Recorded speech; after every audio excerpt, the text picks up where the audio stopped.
और सुना यार नो यार बाबा आजकल मैं यार काम तू सुना उधर ठीक ठाक और ही आजकल यार ना वेला किथों आ रही है चलो यार काम कार ही डाल दो यार और काम कर मम्मी कर लेगा कोई नहीं कार सकदा तो बात सही है क्या हो रहा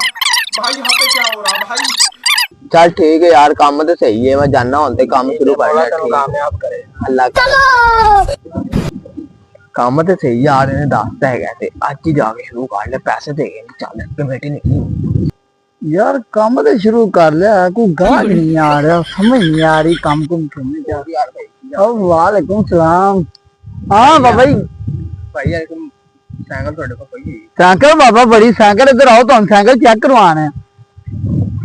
साइकिल अपने को खड़ा है क्वालिटी किवें दी क्वालिटी माशाल्लाह दोवें टायर हैगे ने किवें दी क्वालिटी तुसी चाहिदी मॉडल है 27 मॉडल अज हुण तुहाडे आन तो अगे की लियांदी हां मैं तारी को भाई इंदी खासियत ए जेड़ा टायर है ए तुसी वेख रहे जे माशाल्लाह तुहाडे रंग नाल दा ही है ए वे चेक करो तुसी ए टायर बिल्कुल नवा है बिल्कुल नवा दोवें टायर इंदे ओके ने आ भाई आ स्टेरिंग तुसी चेक करो ए देखो पूरा घूम जांदा भावें इहनूं तुसी कार बना के चलाओ भावें तुसी एवें चलाओ टायर टू बिल्कुल नवे ने पायदान चैन तो चेक करो तुसी मोटरसाइकिल दा पवाया आपां ते आ सीट उंज भावें कटा निकलदा पिया है चमकदी